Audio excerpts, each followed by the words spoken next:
А с 1 февраля этого года должники получили право на сохранение прожиточного минимума на счету при взыскании задолженности. Заявление можно подать как в управлении судебных приставов по Якутии, так и через электронные порталы. С 1 января прожиточный минимум для первой зоны в Якутии составляет 22 356 рублей.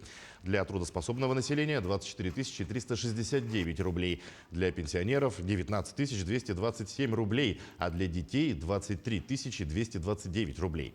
Во второй зоне прожиточный минимум составил 18 726 рублей, для трудоспособного населения 20 411 рублей, для пенсионеров 16 104 рубля, а для детей 19 457 рублей.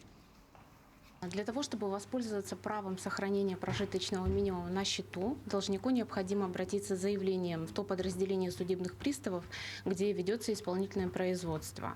В заявлении необходимо указать все свои данные, и помимо этого нужно указать, к какой конкретно социально-демографической группе относится должник. Это может быть трудоспособное население, пенсионеры, дети.